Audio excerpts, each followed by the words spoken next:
Okay, this is going to be a video so that you guys actually see how the resume builder works.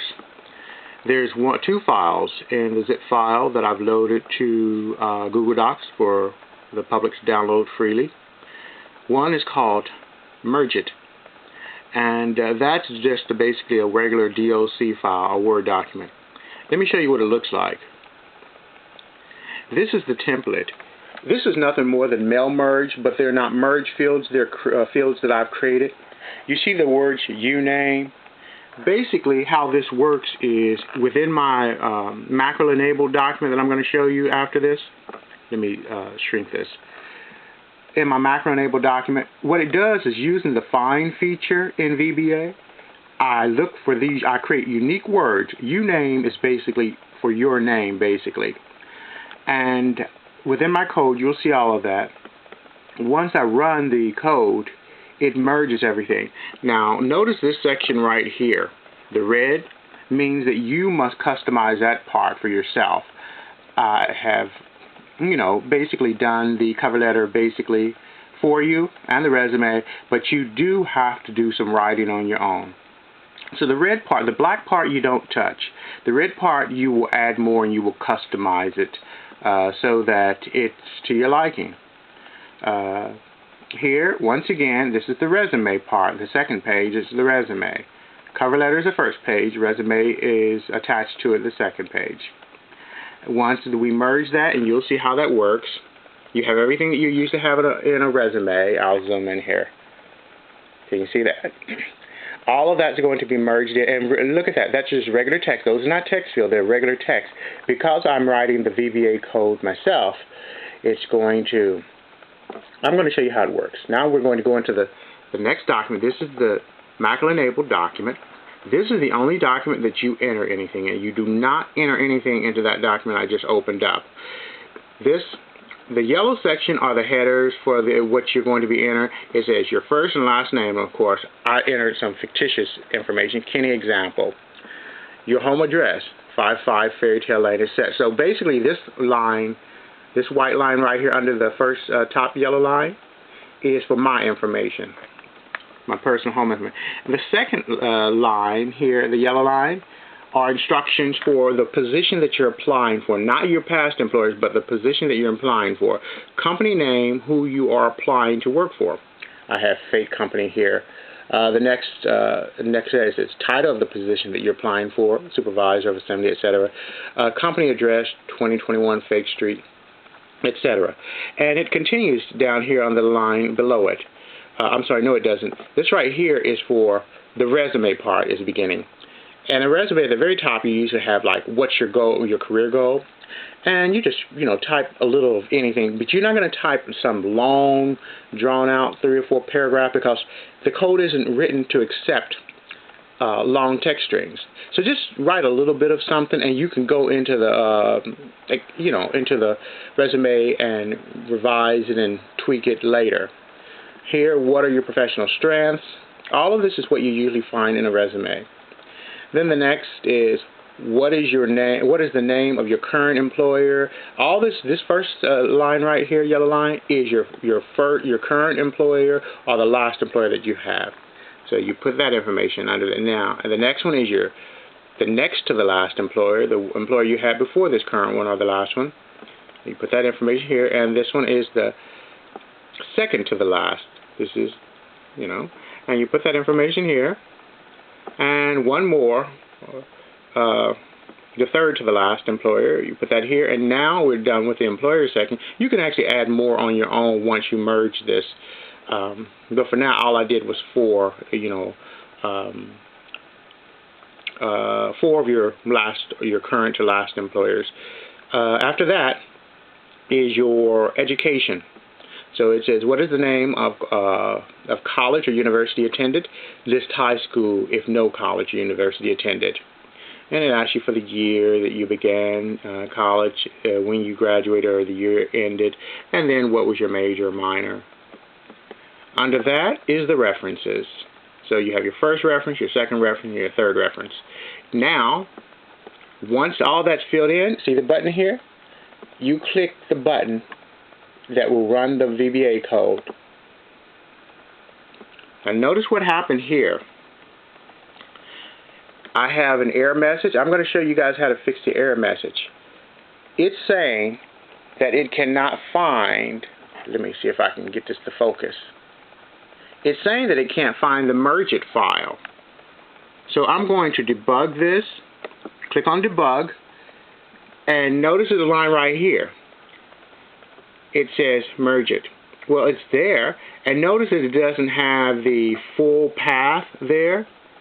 So I'm going to go into the file that's in the folder. See the mergeit folder? Just right mouse button, click on mergeit, because make certain it's in the same folder anyway. It doesn't have to be, but it's easier. Right mouse button, click on it, and then go down to properties. Here, see the location? You're going to copy the full location. Copy. Then you're going to go back to your VBA code, and right here where you see mergeit, right in front of it, where you start your first quote, you're going to you're going to go Control V to paste what you've copied. I can show you this because it just says public. So see user public resume and then see where the cursor is right now. It's at the end of where.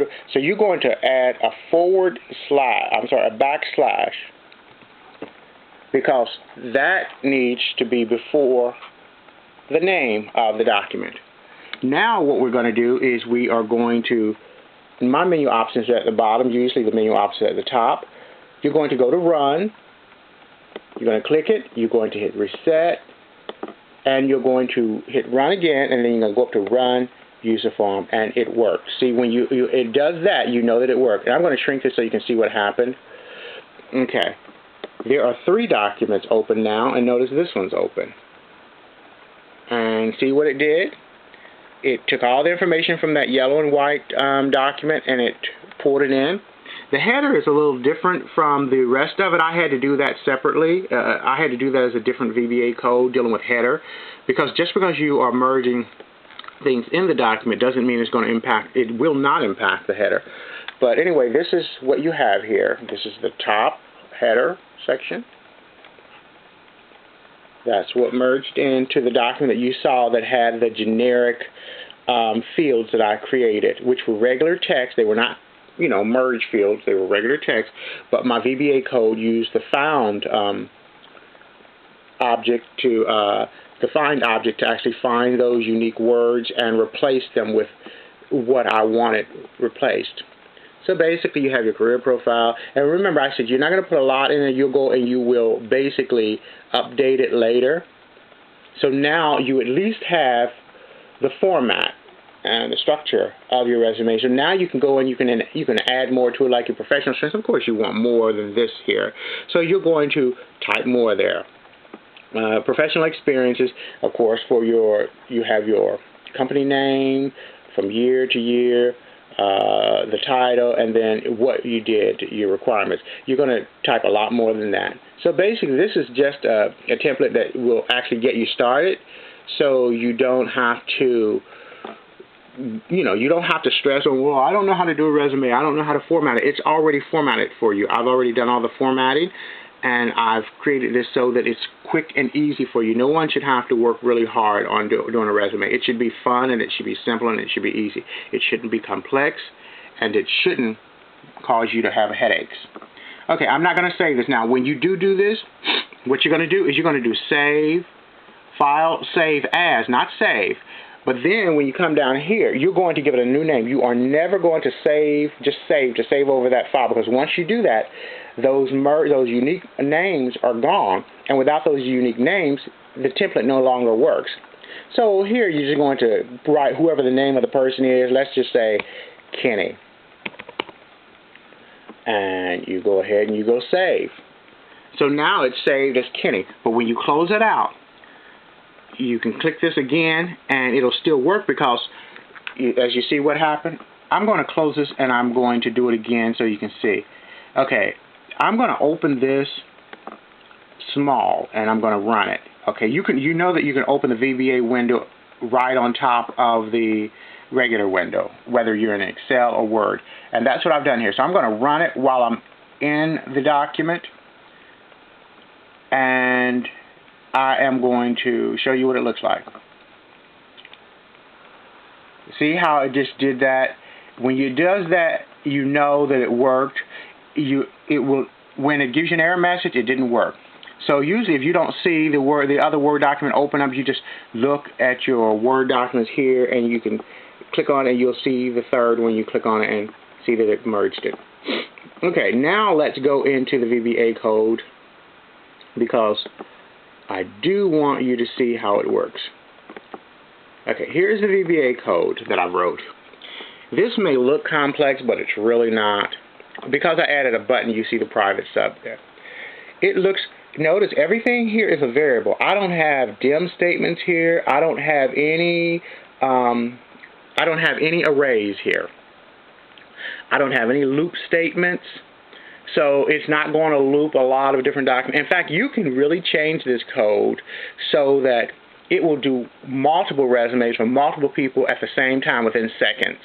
You know, you have these people give you their information on one single line on an Excel file or even the Word document that I showed you. It just needs to be on one single line of the table, and it will merge all of those using a loop statement within seconds. You can have 1,000 or 3,000 resumes for different people, and it'll merge them all in seconds. But I didn't use a loop statement because, well, what's the reason? I wanted this to be for individual people. Now, you can access the code. I'm giving this away for free because, you know what? There's no sense in me trying to hoard this and say, you know, well, I want people to pay for it. People should not have to pay for everything that you give them. This is just something that I'm doing for people to encourage them to like VBA and to try it. If I never give them things, they'll just, you know, continue to be afraid of VBA. But VBA is a very, very, you know, simple language. Before I learned it myself, I already knew JavaScript for more than 10 years. I taught myself that. And I said, well, you know what? VBA requires dim statements and all this nonsense. And I just, because I was trying to make VBA something that it wasn't, I wanted it to be just like JavaScript because I knew it great, you know, really, really well. But you can't make a different language. It's like trying to make French English. They're two different languages. You can't make one the other. You have to accept them for what they are and learn them for who, you know, for what it is. So I decided when I stopped trying to make a VBA like JavaScript, I just learned it within maybe a week or two and mastered it.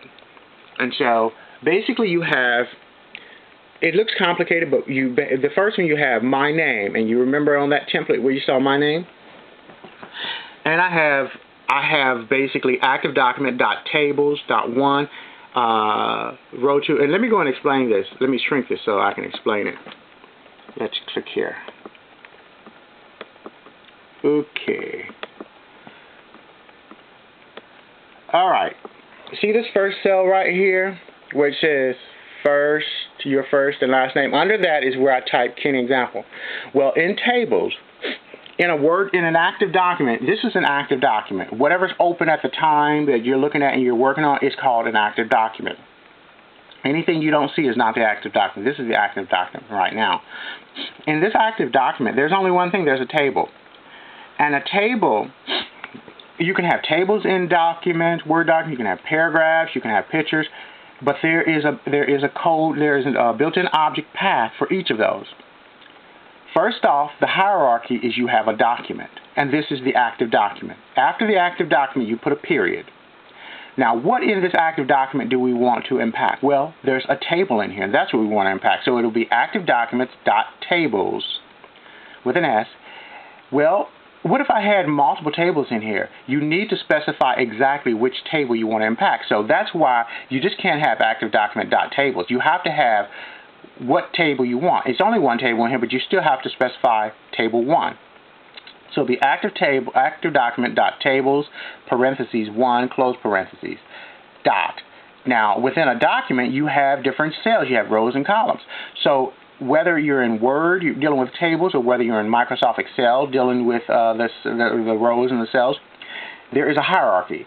Rows must be specified first, and then columns.